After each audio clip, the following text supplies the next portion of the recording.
But who do you sit back and you think about and say, man, myself with him was my best self? Damarcus Beasley. I mean, hey, I will say, Clint, I gave your assist to your first ever World Cup goal. So yes, he was shooting. He was trying to shoot. Yes. That's my claim to fame. Beasley was shooting.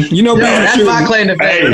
Hey, that was a great goal. That is the truth. That is my greatest moment in soccer. Wow. Because of Beasley.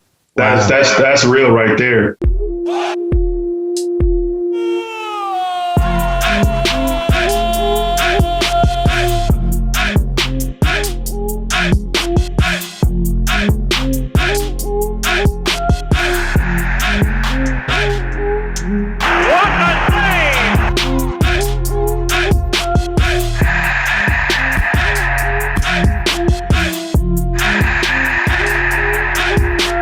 Ladies and gentlemen, welcome to the Crack Podcast.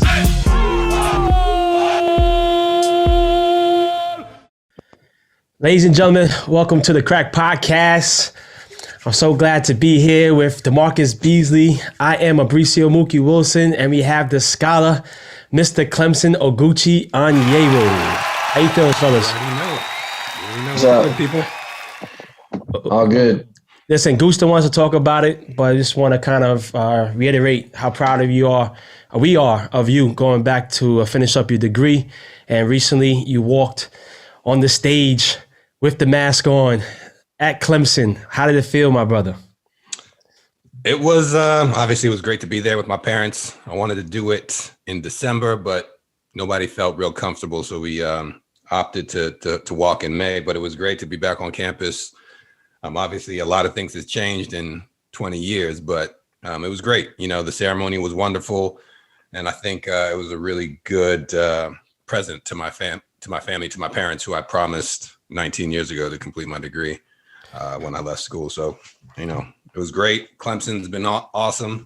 Clemson Tiger forever. So, is that why you're wearing the shirt? Yeah. Why are you hating? That was so nice. I can't even ask a question and I'm hating. Fine. Yes, that is why I'm wearing the shirt. That's it. All right. I appreciate it. Yeah, I'm just saying, is that why you wearing the shirt? That's it. I get a little aggressive sometimes. You get no. You get sensitive. There's a big difference. Big difference. No. So why difference. Why you going to take it? You get because you took it there. Why you got to put business out there right now? If y'all don't know, Oguchi Onyewu was very sensitive. I think people that know you do know that. Well, first of all, it's my birthday, so you can't say nothing about me today. Yes, sir. Yeah, true, it is. Leave me alone. It is. And Coach, I'm glad you said that because you're 39 years old, and we wanted to bring on a great friend of ours to help celebrate all the way from the West Coast. Slick Rick. My brother, our brother, and your brother. Let's give it up for my man, Slick Rick. Oh, shit, hold up. Fresh out of surgery. What up, Rick? If you don't know who Ricky Lewis is, I'm sure you do if you're a footballer. My man was a Clemson grad, MLS player, youth national team player, all around baller. So there you go. Rick, you good? You can hear us? Oh, yeah, that was good, baby. What's up, fam? Oh, man. I missed the whole intro, man. And now my boy's a sales rep for Stryker, one of the huge, biggest companies. And I'm just so proud of you to give a chance to come here, my brother. How you feeling? What's good, man? I'm feeling good, man. I'm straight from the operating room to the car. Love it. To the crack, man. I was just listening to the episode with Weston, man. Y'all had me rolling when y'all talking about Beast's hairline. So, yo, I know you ain't told you bald headed like me. I know, man. I tell you, the corner is where it starts, man. I'm telling you, man. Your hair's shining right now, goddamn. Shining, bro. Shining. Tell you what, though, Ricky used to have them waves, boy. Have them waves. Had them boys seasick. I see you. Does that say Clemson graduate? Is that what that says over there? Clemson, baby. Come on, man. I'm trying to catch up to you, man. Look at you. Ricky's fresh out of surgery. Probably put somebody's liver back together or something. By face, really. Oh, there really you and truly. Yeah. Hey, Ricky, so. I know you have such a crazy day. I'm so happy you made time for this big head goose to come on here. It means for all of us. But I need you to give us a moment, because y'all know you spend so many birthdays with Goose Face, so many birthdays with Goose. Y'all need a story of a great night. We all had celebrating Gooch's birthday, man. G-rated.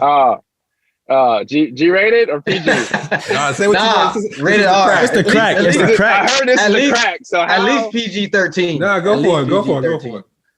All right. Well, I'm gonna keep it. I'm a happily married man, so I'm gonna keep it PG-13.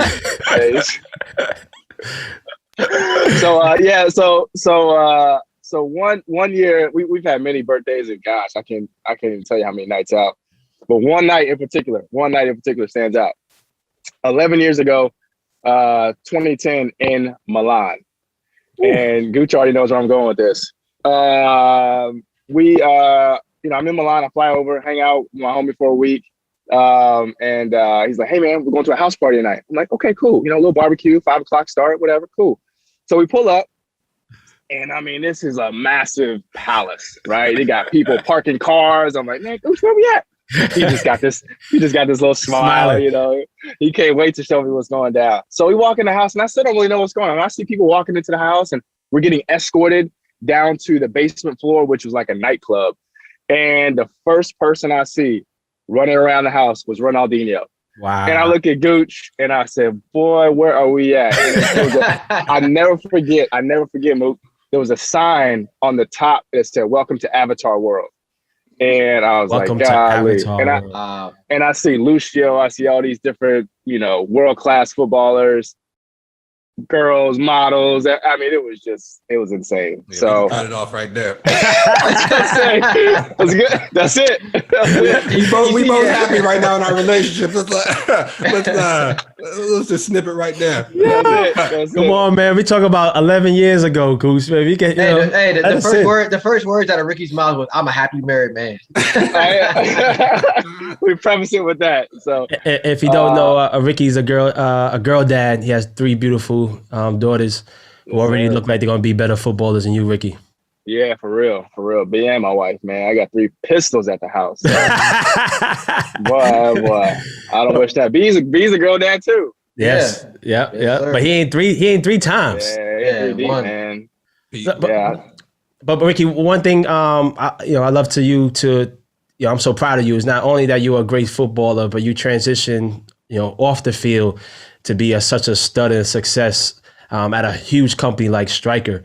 And I know you are very vocal and very passionate about helping players transition from the football world to outside. You know what I mean? And are you part of SCORE, and what's going on? Are you doing with that initiative? Yeah, man. I get the emails. I'm in touch with Gooch and Alan Hopkins. Big respect to those guys. I love what they're doing with bringing diversity, equity, and inclusion into the football world. It's much needed. It's overdue. We need more people like us in the front office and coaching ranks. So really proud and to be a part of that. And like you said, Mook, yeah, man, I'm super passionate about that, because that transition from footballer life to the real world is real. Mm-hmm. It is very real. And I'm so glad that Gooch went back and got his degree. I did the same. And without that piece of paper, man, I wouldn't be where I'm at now. And I feel very fortunate and blessed to be able to, be in a position where I can provide for my wife and children. And it just opens up the door for other opportunities. So, but the transition is real. So it's a matter of getting more people in hiring type positions that can help set that blueprint for footballers to make that transition. Because when you're in the football world, that's all you know. That's all you see. You don't always think about the next step. So while you're a footballer, use your platform to capitalize on that and open up some doors and other opportunities. So you're already set for when you make that transition. And my wife is a clear example of that as well. So, and if you don't know, his wife is Leslie Osborne, Olympic gold medalist and Hall of Famer, U.S. Women's National Team. But that's besides the point. But listen, she's the real footballer in the house. Nah. Battle in that household. Oh man, yeah, I'm hearing it right now. I'm hearing it right now because Santa Clara is in the Final Four of the women's tournament, and of course Clemson. They beat Clemson. Yes.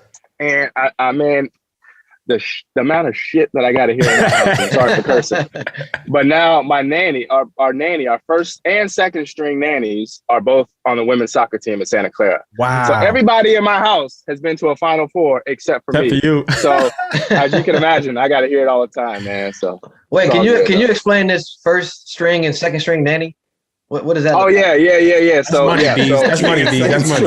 That's money. No, hey, you know me. I catch shit. You can't, like I said before, you can't just roll by shit like good. that. Yeah. You have a first string nanny and a second string nanny. Explain. Well, so first string is if Alex, who's our first string, and I wouldn't even say she's our first, but she's been with us for longer. I'll say it like that. So Alex, big up to Alex. She just signed to go play in the NWSL, so she'll be a pro footballer. So when she's not available, we call in Vanessa. And so Vanessa, we call in. Do you give yellow cards too? Do you have call up Vanessa? Do you make them after every performance? Oh man. Yeah. This man's made it when he got first, second, third string nannies. Right. I love it. And they all footballers. That is brilliant. Your dentist is a footballer. Your mailman's a footballer. Oh, that's it. That's it. Yo, but Rick, you know the game, man. So we love you, brother, and thank you for making time, man. I know you have many lives to save and big things to do. You know. Slick. Big respect, man. Appreciate love y'all. you like cook food, brother. Hey, I appreciate man. Love y'all, man. brothers, man. Appreciate it, Rick. Man. Stay up, man. Thank you for keeping that story where it needed to be. We'll pump the brakes on it. We'll let You're a better man than me. We'll leave it to their imagination. So, all right, fellas. Love y'all, man. Stay up. Peace. All right, peace. You know what, Mookie? A lot of your surprises I don't get down with on the show. But this one I can dig. I appreciate that. You don't want to elaborate on that story? A little bit. Not on air. Once this is all wrapped, we can talk about that story some other time. I'm talking about on air. Everybody want to know. Everybody want to know what went down. like you said, we got down. He said it was a barbecue. We had some chicken, some ribs. There was Ronaldinho was running around. Music, and then we went home. Pretty much. Oh, that was it? Oh, okay. That's all I remember. Oh, that's all you remember. That's all I recall. We'll keep it at that. Thank you. Appreciate that. Hey, Bees, man. You made history this past week. Your franchise had a first ever Fort Wayne FC game. How did it go? Did you guys win? Did you jump on the field and try to play? Did you have a jersey on the locker room? Man, first and foremost, it was an amazing feeling to see the team walk out before the game, just to see all the hard work come to fruition. That was pretty special to have a team on the field that was able to represent Fort Wayne, who we are as a team, as a club. So that was, and just in that aspect, it was great. The game didn't go as well as planned. We got a red card in the first 20 minutes when our players a little bit just too overexcited. And it was a red card. It was a red card. But can you explain how that red card happened? When you get when someone's in front of you and they're shooting the ball, but you kind of lean into them and then they fall over and then you kind of like fall on top of them. But our player, he fell on top of him, but he did step on his back. Oh, damn. Yeah, so it was. You teach him that? No, I did not. No, but it was. No, but he understands he made a mistake, and mistakes happen. But we got his back. We told him that it's okay. The one thing that I will say about the team, we ended up losing 3-0. But the one thing I will say that my team, they never gave up. And that's one thing you can never lose in any sport, but more so soccer, because it's a team game. You know what I'm saying? So even though we're down a man for 70 minutes, if one guy made a bad pass, somebody was there to run for him. If someone made a mistake, there was always someone trying to cover. So that was refreshing. That was something that was very, very positive in the game. Give credit to the team, the other team, they did what they do, won the game, and that's it. But very proud of my boys that they came and they fought and they battled. Very proud. Definitely. Great, man. Honestly, that's history. Not only for the club, but for you, man. I was, I sent you a message, good luck and everything, and unfortunate with the result, but it's a learning experience for them, and I think it's a great large leap. For the club and its history, and it can only get better from here. So congratulations. Appreciate it. Thank you. Yeah, there's a lot of things that went on behind the scenes that we don't like to make excuses about. But it's the first game. We have a lot more to go, a lot more time to get our team ready to play each game. So, but we're ready, man. We're ready for the challenge. We're excited, and I can't wait. We play again on Sunday, so I'm excited for that. Hey, Wi-Fi Bees. Did I go out again? You didn't go out with me. If you're freezing up a little bit, I was giving you. Oh, did I? Uh-oh. Yeah. Oh, the morning. It don't say nothing on my shit, so I'm straight. I'm I good. think ladies and gentlemen. That might be your Wi-Fi. Yeah, that might be your. Yeah. Ladies and gentlemen, we always come with treats, and I'm so proud to have as a guest today somebody who I think is the best U.S. national team player to ever step on the field. Definitely the most exciting. And people talk about Christian Pulisic and others and Claudia and Gio Reyna, but the first to do it on a high level, played in the English Premier League, over 57 caps for the national team, scored tons of huge goals in Europa, Premier League, and some reason he's always based in London. The man playing 2 teams in Premier League and never left London. I don't know how he did it, Bees. But definitely a legend in our eyes. I want to give a big round of applause and much love to Mr. Clint Dempsey. What's up? What up? Man, I'm trying to get this video stuff, man. I don't know what's going on, dude. You know, Clint don't know technology. Man, I'm out here in the woods, bro. Hey, how do you do this, for real? Yo, push start video. Yeah, press on the bottom left. It should say start video. What up, man?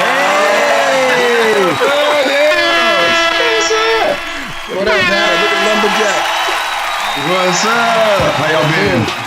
Hey, Clint. I'm gonna tell you right now, you're the only one that we've introduced with the intro music. So this is a big moment for us. You know what I'm saying? We ain't never had nobody come in with the intro music, but you, Clint Dempsey, the man, the myth, the legend of you, who you are. No, we had to give you the intro music, dog. Like Michael Jordan coming out. Right? You know what I'm saying? Hey, listen, we also grew our beards because of you. Okay, there we go. We became country. You know what I mean? Yeah. But how you don't have gray hair in your beard yet?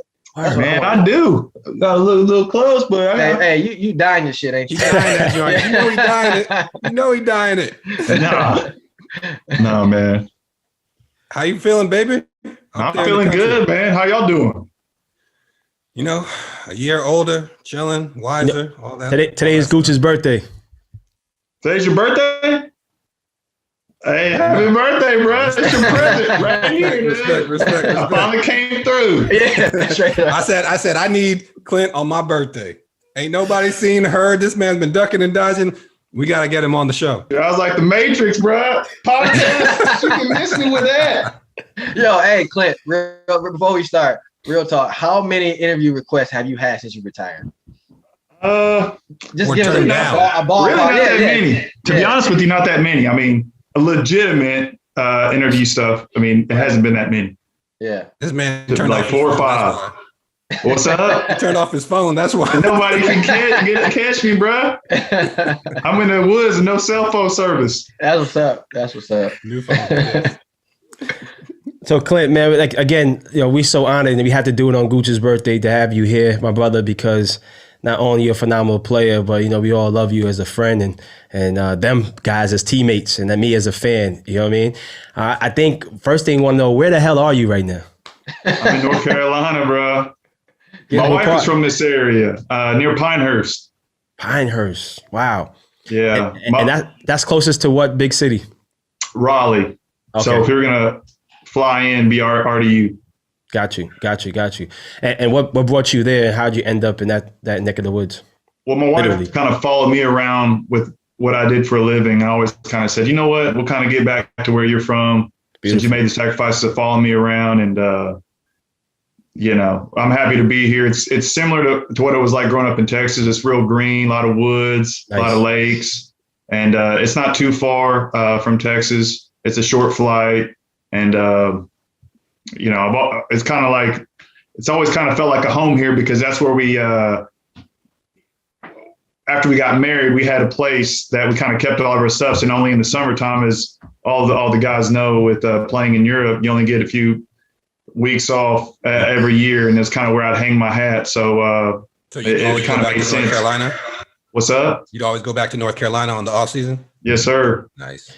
Well, I'd split time. I'd have like 21 days. I do like 10 days in Texas because I got to show love to my fam and being out there. And then I like 10 days here. Right. So it seems to me she's from a big family and she's big on family. Obviously, that's what brought you guys together, huh? For sure. We met in college.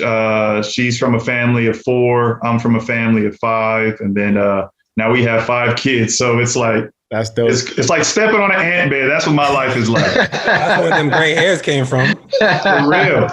Everybody wanted to know where Clint's been for the last 3 years. He's been making babies. Man, making babies, hunting, fishing, golfing, and being an Uber driver for these kids, man. I tell you what, driving up and down these roads. Gives you an appreciation for what our parents did for us back Man, our parents are the real heroes. That is for sure. That's what having kids will teach you. Definitely. All your kids footballers? Yep. All of them playing the game. And, wow. You know, they'll do a little bit of other stuff too here and there, just try to get them well-rounded and kind of figure out what they're passionate about. Don't want to kind of push them in one direction, but it's like, there's one thing I can help you in. I can go in this direction. I can help you a little bit more. So are you telling me we're going to see Clint Dempsey coaching his kids' team on the sideline? I don't know about seeing me coaching because I don't know if I could deal with the parents. Yeah, but I'm definitely putting the arm around the shoulder of my boy's shoulder after the game or daughter's shoulder and just kind of saying, you know, in these different plays, what I saw, kind of what I like to see more of, and, you know, try to, as long as they're having fun, but still trying to play it the right way. And it's, as y'all know, man, dealing with club soccer can be difficult as well. So it's politics, it's a soap opera. It's a politics, a soap opera. It's crazy, Clint. I need to know which one of your kids got sugar feet like you. You know, whenever you're on the field, it was like an and one mixtape. So, dude, you know, I was trying to put something on it. I would say right now, I say my oldest son, but you need to watch out for my middle son. He's a left-footed. He's 5-year-old, about to be 6, but he's like built like a tank, and he's got that fire, man. But not to say that, you know, that my daughters won't get there, but if I had to say right now, Jackson and Clay, they got some moves. They got some moves. That's what's up. So I'm sure the living room games are crazy in the house. Oh yeah, we had the rule is inside the house you can kick around like a dodgeball type ball or one of those like the light ones like Spider-Man ball or something you get from like Walmart. But then outside it's like it's the real like 2v2, 2v1, and we go at it kind of pickup style. Man, Clint, man, again, you know, everybody's wondering what you've been doing for 3 years and kind of miss you away from the game. But do you think that you needed that to get away from the game a little bit and kind of step away? You've been in the light for so long.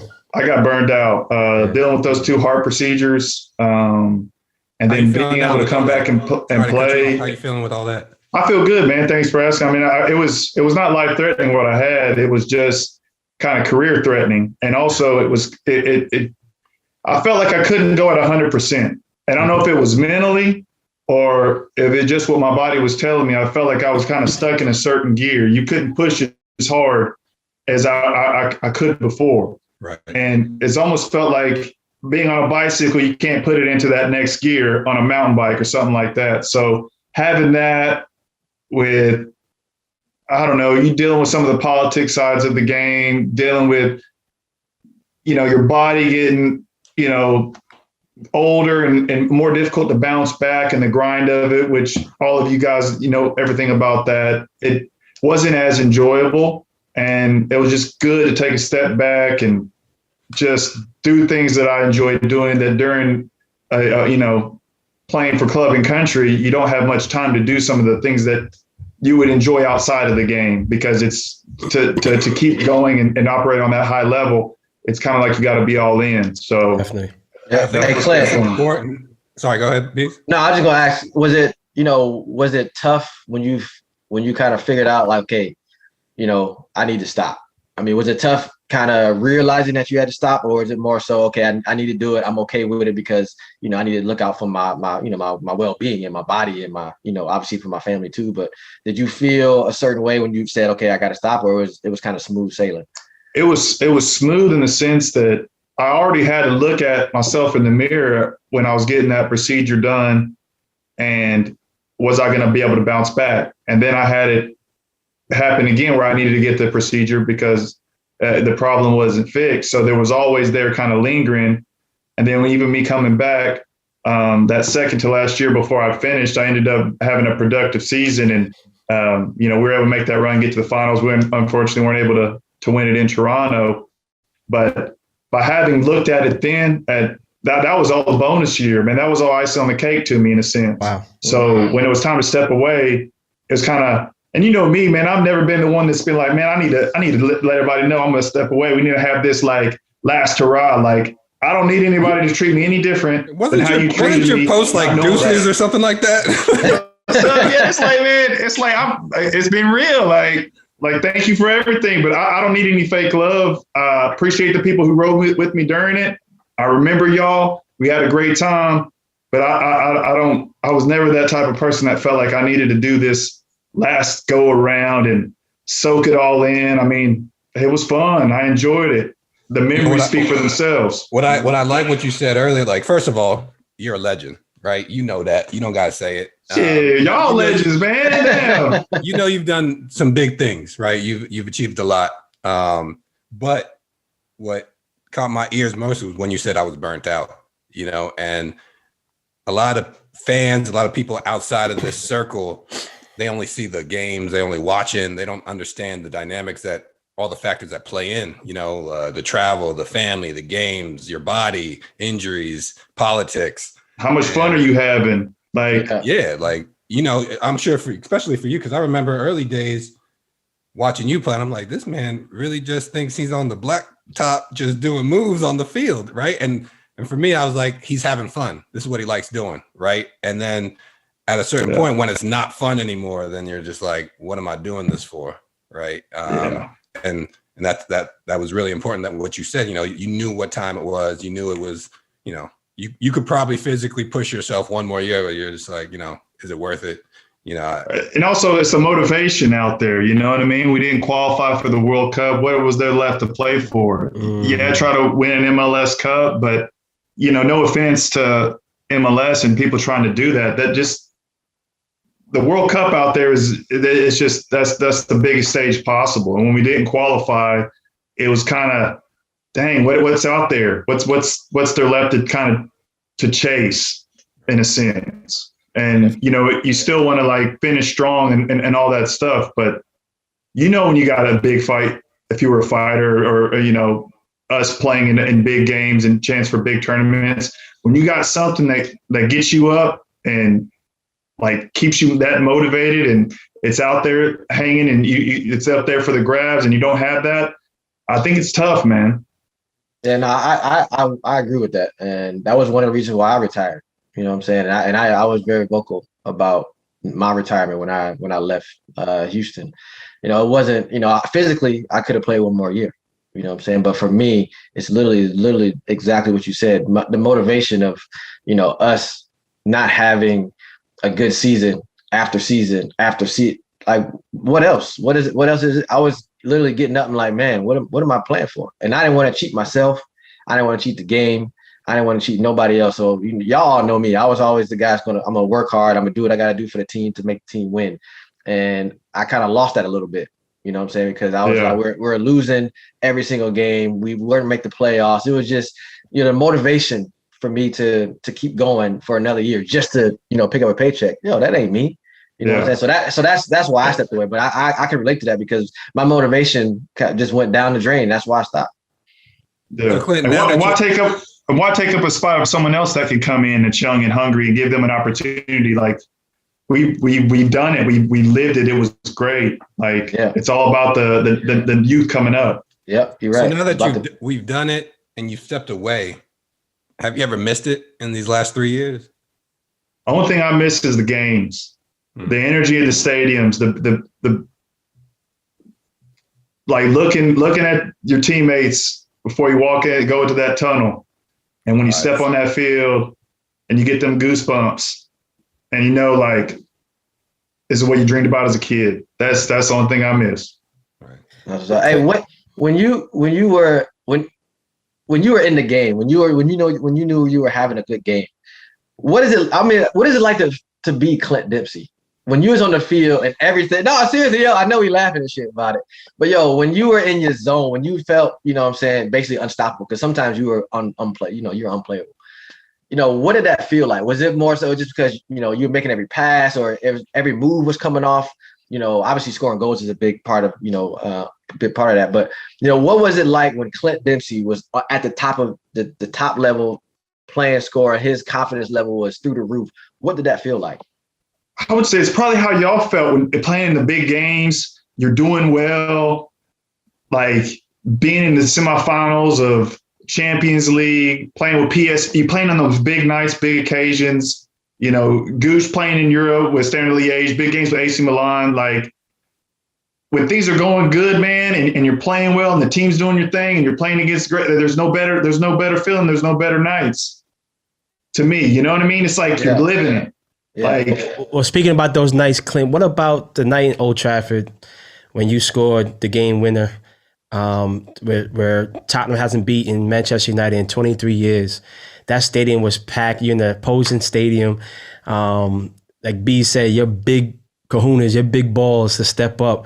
Tell us about when you were walking out that night, how you felt. Man, after the game, it felt great because that was my first goal for the club. And then the way in which things had to happen for the move to have worked out for me to get there, and then not really having a preseason with the team and trying to gel with the team that had a lot of competition for spots in it, to be able to step up in a big moment and to kind of show my worth and a sign of kind of things to come.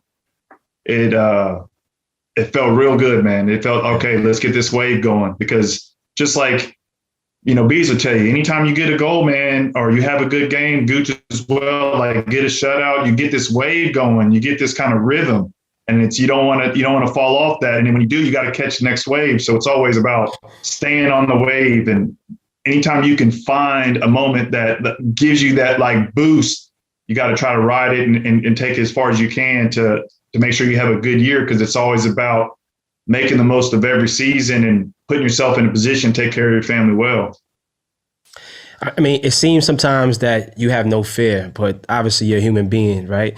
How did you overcome your insecurities and your vulnerability leading up to the game? I mean, I lost a sister. There's no bigger fear than losing a loved one and then not getting a chance to, have like a final say with them. Yeah. So like going into games, it was like,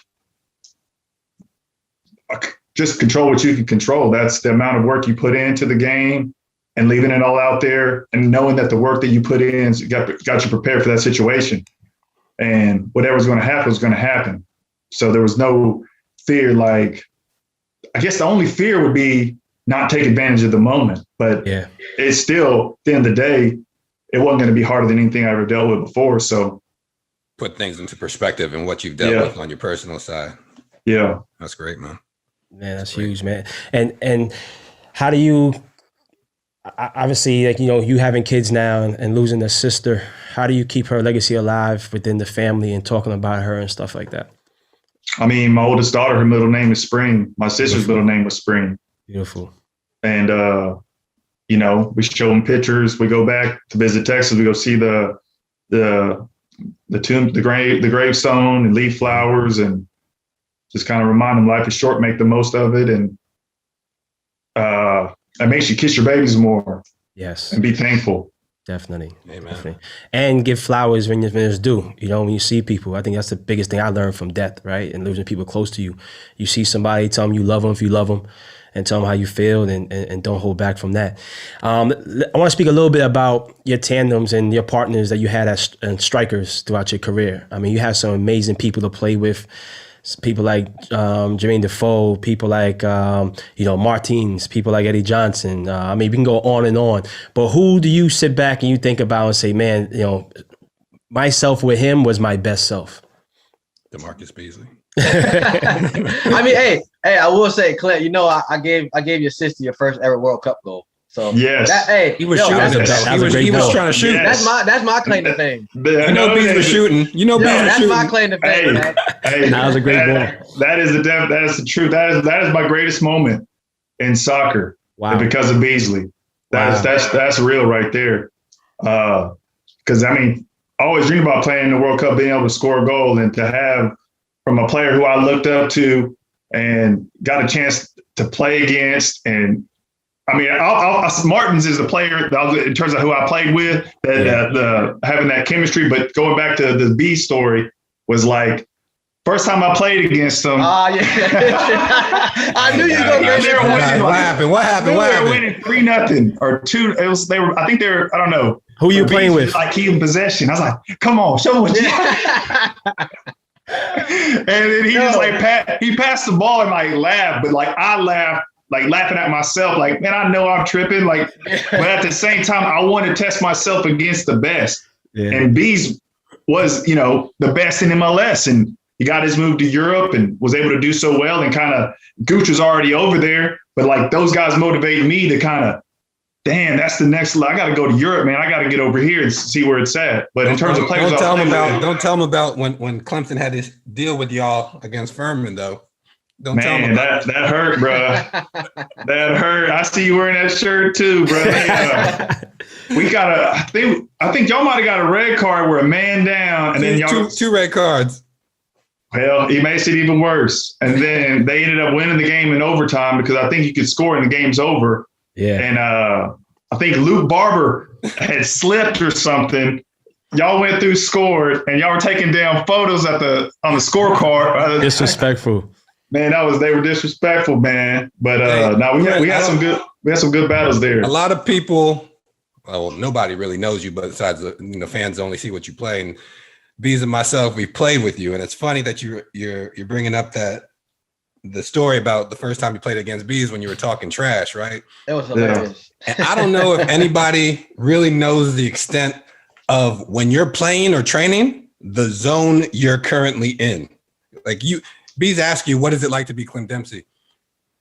I have no idea what it's like because I love you, like cook food, right? But I know at times in training, you would stab me with a knife if you had one. I've seen you want to fight me with blood raging in your eyes, and then like training's over, you'd be like, "What's up, brother? You know I love you." I'm like, yeah. Like, shoot, same thing happened with me and Eddie Johnson. We almost got into a national team over something dumb. We were roommates, and it's just kind of that's just how it was, man. It was almost like you felt like you always had to fight for everything. Like coming from a small town and feeling like you never quite could get on teams you wanted to get on when you try out. You wouldn't get those breaks, and you're finally there. It was almost like you're a wild dog. Like, I got to eat. Like, I got too many people to take care of. I've come too far to just come this far type of mindset. So in a way, it helped me to be better, but at the same time, it also was kind of frustrating that I almost had to be that way. Mm. You know what I'm saying? Yeah. To make it, because I felt like. But it's almost like, look, you would say it like this, like you're a very soft person, like you love people, right? You lovable person, but when you're on that field, it's almost like not to this extent, but like Zlatan, it's almost like he has to be in that mode in order to achieve his greatness, and like you have that chip on your shoulder, or you played with that chip on your shoulder, and whether you say you wish you didn't have it, you can attribute a lot of your success to actually having that and playing with it, right? Yeah, for sure. And to be fair, all three of you had that. Gucci. I didn't have it like him. Yeah, I didn't. Yeah. but one time Clint came up and he's like, "Man, I'll kill you. Don't you ever talk about my family?" I was like, "What are you?" I ain't afraid. I didn't say nothing about your family, fam. But Clint, don't you think we need more of that from American players to us really to be competing on a high World Cup level? Don't you think some players? I think you need people to be willing to get outside their comfort zone, to go in hostile situations and environments, and be able to deal with those and to figure out a way to be successful. And when the chips are stacked against you, the fields are not ideal, the ref is not calling things in your favor. Like you got to be in tough situations and being willing to put yourself in difficult environments, whether that is to go overseas and to risk, like Goose coming out of college, not knowing what was going to happen. Maybe MLS was getting upset with him for going over there, knowing if it doesn't go well over there, it would hurt him in contracts coming back. And it's just being able to like say, I want to put myself around the best environment in terms of testing myself, and see if this is really for me. And I think you're seeing that with a lot of the youth today, of making those, taking those risks and going overseas and testing themselves. I mean, not to say that you can't start here in the States, but I think at some point the fighter inside of you has to say, where's the best leagues? Where's the best competition? I have to test myself there. Mm-hmm. How do I know outside of the World Cup if I can do it at that level? Definitely. Let's go back a little bit in Texas. I mean, how did you develop that flair and that style? I mean, if you look at now, and as you know, we're developing 5 footballers in your house, how they pushing futsal now, they pushing pickup. You know, these are things that they kind of, U.S. Soccer didn't really honor in the past, right? And you didn't make a youth national team until you was like, what, U20s? Yeah. Where did you get that from? You know, like, you know. I think everybody has to figure out, why are they doing what they're doing? Like, why are you playing the game? What makes you passionate about the game? What makes it fun for you to play? For me, I'm not gonna lie, I liked almost dribbling people more than I like scoring. Yeah. So I was watching like Ronaldinho, Riquelme.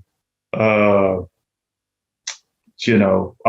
was Onyewu. Watching a lot of South American style players. You know, I was trying to watch their game, see what they were doing, Denilson, and try to like do their moves and take people on. And then, you know, the goals and assists and trying to bring that all together and trying to find that right balance. That's something that I always kind of. Did you have a coach? Did you have a coach tell you? Did you have a coach? Coaches will try to coach it out of you. Yeah, tell you dribble too much, Clint. 1 touch, 2 touch. I was always the dude that, you know what?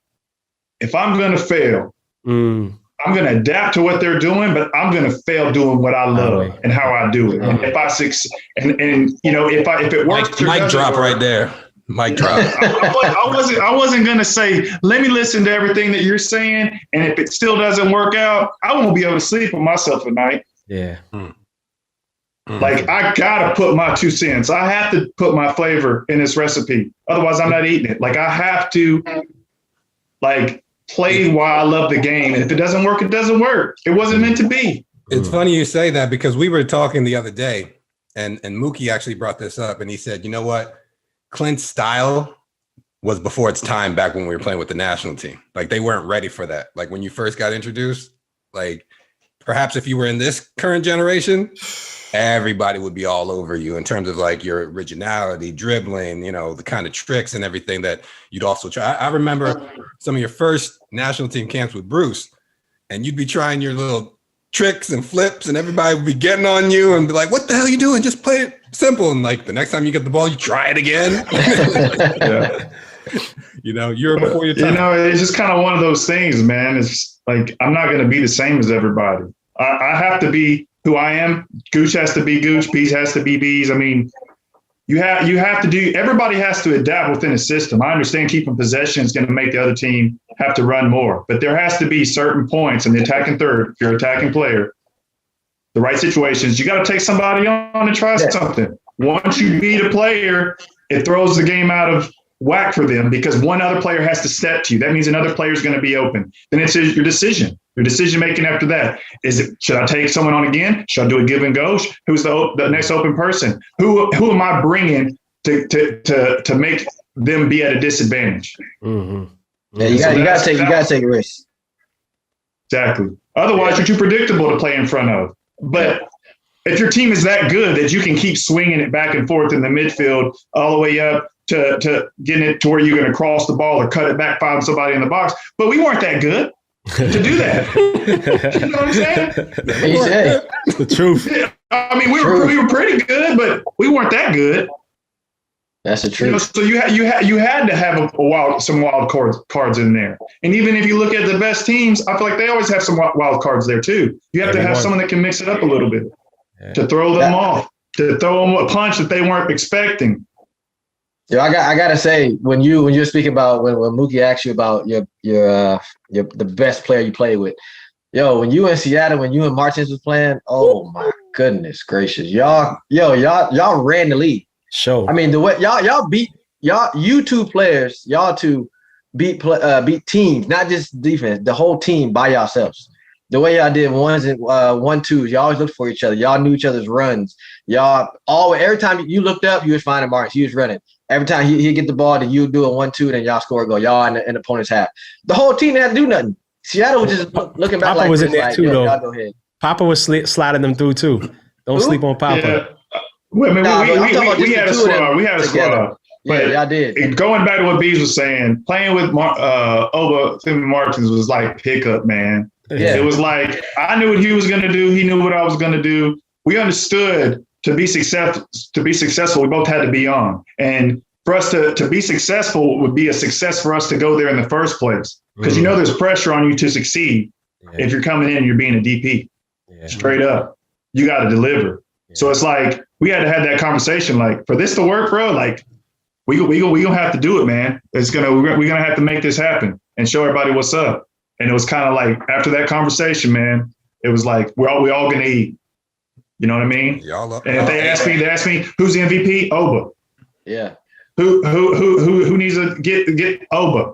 Wait, because we all got to eat. I ride for him. He rides for me. Like when you have it like that, man, that's when things are going.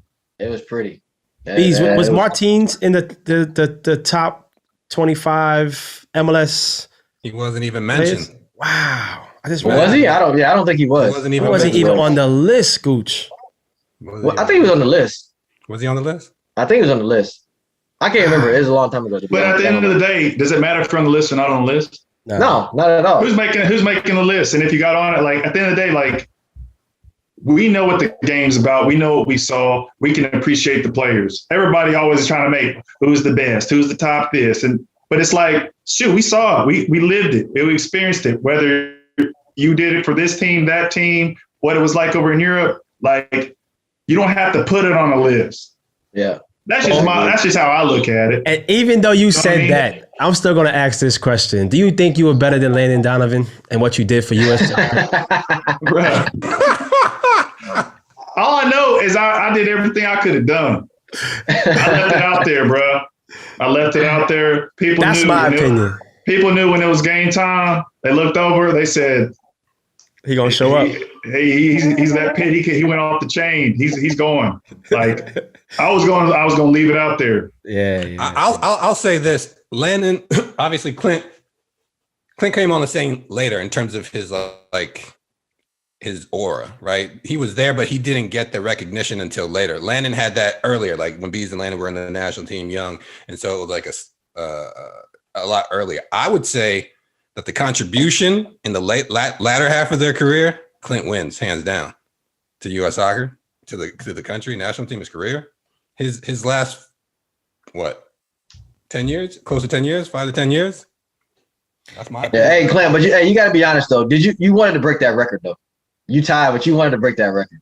I mean, I was trying to break every record I could break. You know what I'm saying? Like, shoot, I had 2 heart procedures. I was still out there like limping, like, let's go. I mean, they still had me as a sub, and you know what I'm saying? And I was still producing. Even look at my last years into the time we didn't qualify, my numbers were up there, man. Yeah. Like, I had to go into a different role being a super sub, but I was there to help the country, help the team. I never turned down opportunity to represent, and whatever it was for me to have is meant for me to have. I'm not tripping. Like I could be done, and it is what it is. Someone's going to come along and break the record. Records are meant to be broken. Mm-hmm. You know what I mean? I wasn't taking all the free kicks, all the corner kicks to try to get my assist up. I started playing as a right. My first position was a holding midfielder with the national team. True. Then I was an outside midfielder. What are you trying to say? All your goals were in PKs? What? I'm not saying nothing. All I'm saying is I ain't saying nothing. I did what I could with what I had, and opportunities that were given to me. I sleep at night very soundly about the time with the U.S. and that's what it's about. That's what it's about. Yeah. No, go ahead. I was going to say, give me one of your favorite U.S. stories with the national team. I got mine. Shoot, one of my favorite stories, man, and it ain't even going to be someone else's. It's just like, really? Like, me and Bees were in Chicago, and we were coming back. Bees went and got dinner with his parents. I got dinner with my parents, and it's like, I don't know, 10 o'clock. me and Bees, we're professional. We show up, we show out. Like we're gonna give it everything we have. There was people there trying to snitch on what time you were coming in, like you were doing something bad, and it's like players, bro. Y'all really have people out here snitching, you mean like players, like trying to catch people Which with the U.S. team? I'm saying who was snitching? Players? No, I ain't gonna call the person out. It wasn't a player. You know what I'm saying? But like they're sitting there like they're like top level security. Like, we catching these cats. Yo, that's really funny. Dude, it's 10 o'clock. I walk down the street. My parents just got in from a flight and getting a Gatorade and some water and we're just talking and coming back. And then like Bees kind of did the same thing. And it's like just kind of little things like that, man. Sometimes I just like, really? Like we grown men. Yeah. Like if you show, it'd be one thing if you're coming in at 5 a.m. and you're not performing and this and that, but 10 o'clock, come on now. Yeah, I feel you. Hey, but so we gotta bring up the situation. Just we on a national team. The infamous you and Peter on the bus. Oh hell! Well, I got more to that story too. What happened on the bus? Wait, all right. So Clint, you tell your side, and I'm gonna say what I saw from my eyes. Okay, go ahead. Right. Here's the situation. My wife is pregnant at the time. With the national team, there was always these rules, like no cell phones, this and that. I was like, shit, my wife's pregnant. Yeah, I mean, I'm ride or die for my family, so I'm gonna have my phone. And then we go to training, and I'm coming back, and my phone ain't there. I'm like, who got my phone? I was like, where's my phone? And he was trying to be funny, like, oh, he's not here. I said, give me that phone. And I remember what was said. I'm not gonna say this and that, but people knew that I was about to get my phone. Oh yeah. If you want to see what was said?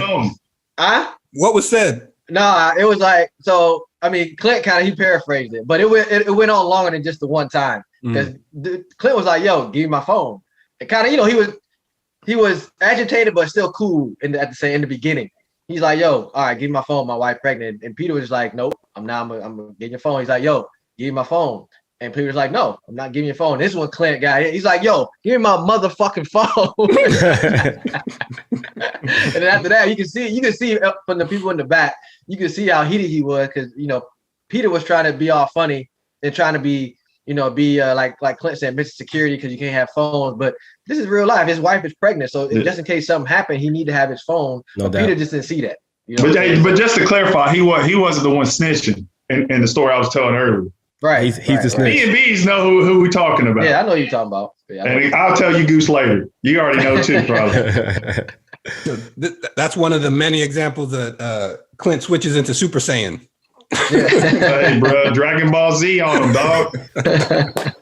I mean, you know what I mean? It just kind of like there was like things like that where I had a lot of respect for him and what he's done in his career, Peter, and what he was able to do as a coach and bringing that experience to help us out. But like, there were just certain things, man. I don't care if you were the Pope.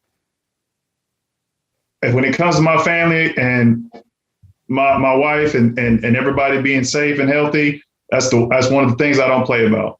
Definitely. I feel you on that, man. I was scared when I saw it. I was like, oh snap.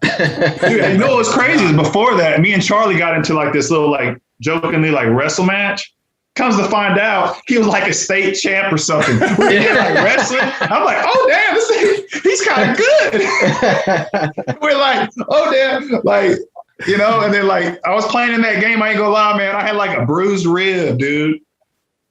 But I didn't know Charlie had you heated ready before, bruh. I didn't know he was like the real deal. Like I was like, okay. Charlie could have gone pro wrestling. For real. I remember that, man. Yo, so maybe you don't want to talk about this, but that was a funny story with Peter. I've heard another story. This is back with your club in England in the Europa League finals. Something happened in the locker room. Yeah. I need right now for you to set the record straight. What happened? Because all I know is what came out of that was a cast. Yeah. And he still played. Right? I mean, the situation was and this is how I always felt. I felt when other players got injured and they came back, they're right into the team. Then when I had an injury and I came back, it was never like you got right back into the team. But let's go back even further. Like, I dealt with 5 coaches in my first 5 years there. And every time I'd have to win a starting spot, new coach would come in, I would not be a starter. Yeah. I had to win my starting spot over and so forth is kind of what I would have to deal with. Then there was a game that we were playing against, I think it was Hamburg in the semifinal of the Europa League. And I was told by one of the player liaisons there, or I forgot what his actual role was, but it was like, hey, get ready, you're starting. I'm like, yeah, I already know I'm starting. Like, why are you calling me, telling me to be ready? Like, when have I not been ready? You know what I mean? This is after the Juventus game. Mm-hmm. And, you know, I figured since I did that, had a strong showing I'm back to fitness, that like, all right, well, maybe, you know, things are looking good again. And then when I got there, I found out that I wasn't going to be starting. Another player was going to have to get like an injection or something, but that he was going to be able to play. And then I remember like going and walking into the coach's office and be like, hey, both of them, like, what's up? What's going on? And they're like, yeah, you're not. I was like, what do you mean? Like, this is crazy. Like, and when everybody else was in the start lineup and they come back from injury and they show that they're fitness, they get back into the team. And it's like, well, it's not like you've been pulling up any trees. I said, what about to go against Juventus? That was a damn giant red big ass tree. Like, right. Hell yeah. And just a big old tree. Just in context, this is right before the game's about to start. Yeah. Wow. Right before the game's about to start. And I was like, I don't know who y'all talk to on a normally basis, but you know, I ain't one of them. Like, y'all got me fucked up, messed up. And so like I left the locker room and I was like, I said something in the locker room. I said, y'all can't tell me that I shouldn't be like starting. There's no way I'm not in this 11. There's like a plate of glass. Boy, I reached back and I was like, bam, stuck my fist through it. I didn't think I was going to stick, but I don't know why I was even hitting. I didn't know what I thought was going to happen. But like I went through it. I was like, oh, damn. I pulled it out. And then like my ligaments were like coming off and stuff. They stitched me up. I like wrapped my hand, played in the game, came on as a sub. We ended up winning. I came on in the second half, and that next morning I had to get surgery, and I almost severed it enough that it would have been like a long surgery, because if you sever the ligament enough, then it has to be like reattached or something like that. So if you ever saw me scoring after that, I was doing this after I scored in one of the games, and it was like, yeah, even y'all trying to keep me down, I'm still going. You know what I'm saying? First of all, that's wild. Did I never knew that. Did the whole team see you put your fist through the thing? Yeah. Yeah. And then I remember I walked up to Dixon the two-hoop, and I was like, bro, look what these guys made me do, man. I'm dripping blood all through the whole facility. But you know, that was just kind of one of those things where it just built up for me. There's nothing towards the people that were involved in it or anything like that. It was just kind of like something that had built up to where it's like I had that anger in me that it was like, man, I felt like every time that I was getting right there, I was getting pushed back or dropped down and had to prove myself again. And, you know, so I'll tell you this, man. First of all, when I heard secondhand that story by a lot of different people, right? So I needed to hear it from you. But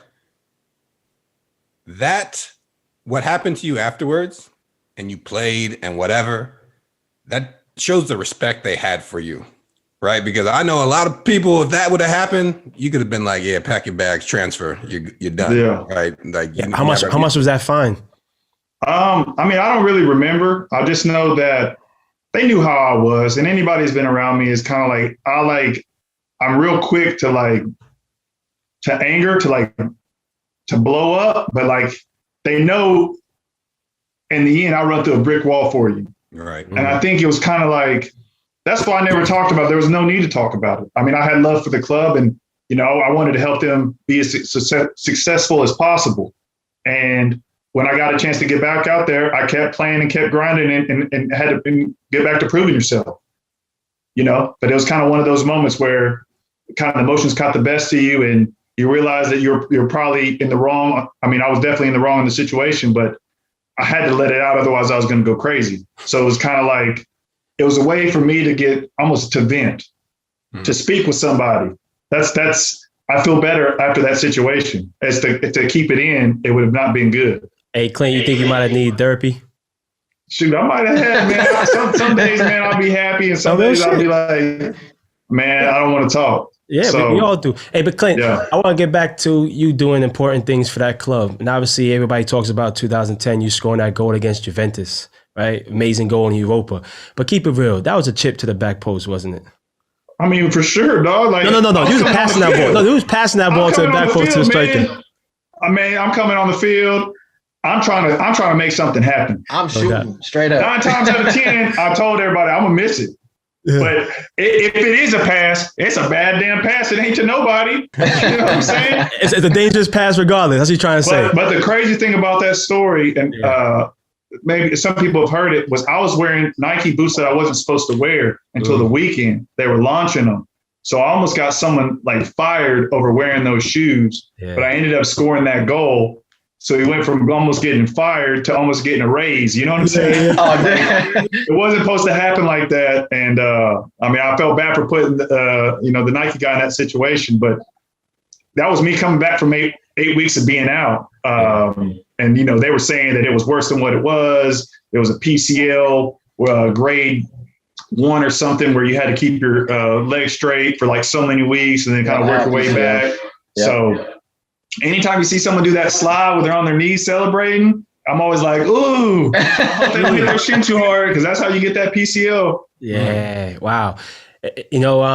Talk about, you opening so many doors, as well as B, as well as Gooch, on the transition from American players going overseas and playing in top leagues. Do you watch the current players now, and who really caught your eye, and who do you really like or you get excited about? Man, I mean, I like watching that Des player from Barcelona, Pulisic. I like Gio Reyna. I like his story in the sense that he's had to deal with the same tragedy that I had in losing a family member, and I think that adds to his resolve and his character. And I'd like to see him keep doing well, like what he's been doing. And it's just good to see players like McKinney as well, and Tyler Adams just being at big clubs and performing well, and it just helping the U.S. team get stronger. And I just look forward to watching them play in bigger games and truly getting tested and seeing how they perform, because I think it's going to be real exciting and going to give a buzz back to the American crowd and being able to go to their games and feel passionate again about who they're supporting. What would be your biggest advice you would give them? Oh, man, I would say control what you can, leave it all out there on the field, and know that the hard work that you put in, is gonna pay off, and always stay hungry. Mm-hmm. Keep trying to improve and grind and compete. Don't be punching no windows. Always stay hungry. Don't punch a window for sure. Never punch a window. Well, listen, always Clint, stay hungry. I know you got daddy duties, and we just want to say, how fortunate we are to have you on here first, but as well just to catch up and how proud we are of you as a father, not even as a footballer. You know what I mean? And I don't know about these guys, but I've never really been fishing before, so we got to do a fishing trip. I've been fly fishing. You do fly fishing? Damn. I've done it before. It's hard. Yeah, it's hard. I've had fish. You got to whip that. That like this and throw it out. You got to yield that line. Yeah. My pops took me fly fishing a couple times when I was. I've been to Red Lobster a couple times. I don't know if that counts. No, that don't count. Man, don't let him lie. He goes to the finest restaurant. You've got that high taste, boy. Respect, Clint. Love you like a brother, man. I appreciate it. Yeah, much love. Good to finally catch up with y'all. It's been too long, so hope our paths cross again soon. For sure, Clint. Appreciate it, man. All right, much love. Y'all be good. Yeah, you too, boss. Well, he didn't know how to put a camera on, but he knew how to exit Turn it right off. Right? Usually I'd exit him out. He the deuce master for real. He the deuce master for real. What do you say about that, man? No, he dropped some bombs. He dropped some knowledge. Even the small detail about when he celebrated, he was doing this. Like he did it because of, when he I thought it was Tony Ayo. I didn't know. Yeah, but things like that. I played with Clint for I don't know how many years. National team. We've been roommates. You know what I'm saying? The story he was telling about Chicago. We were roommates. You know what I'm saying? Like just things that you just don't know. So man, just catching up with Clint because it's been a while. It was good to hear his voice, see the man doing well, his family's doing well, and looking forward to seeing him do big things. Hopefully. I'm gonna ask you off camera who the snitches were. Yeah. Yeah, I'll tell y'all, Cameron. Well, Gooch, take us away, brother. Clint Dempsey, man, out of hibernation after multiple years, dropping gems like B said. The man's life, legacy, career is in the books, right? And for me, how humble he is, right? And he's the same Clint today as he was when he first started kicking a soccer ball. And I can't tell you how much pride I have for him for that, and forget all of his accomplishments and what he's achieved. Like the fact that he stayed humble and he's a family man and he stayed grounded. For me, that's the ultimate sign of success. So I salute him, man. I appreciate that. Definitely, man. Bees? I ain't got nothing to add after that. Yes, you do. I don't. Subscribe. Oh yeah, man. That's y'all thing. Y'all do the like, subscribe, and then all that nonsense. Go ahead. Say what you got. Go ahead, man. I want to say this show is sponsored by Bet Online. Make sure you go check out betonline.ag. And it's been real. One love to the Crack crew. And we see y'all next time. Peace. Peace. Peace.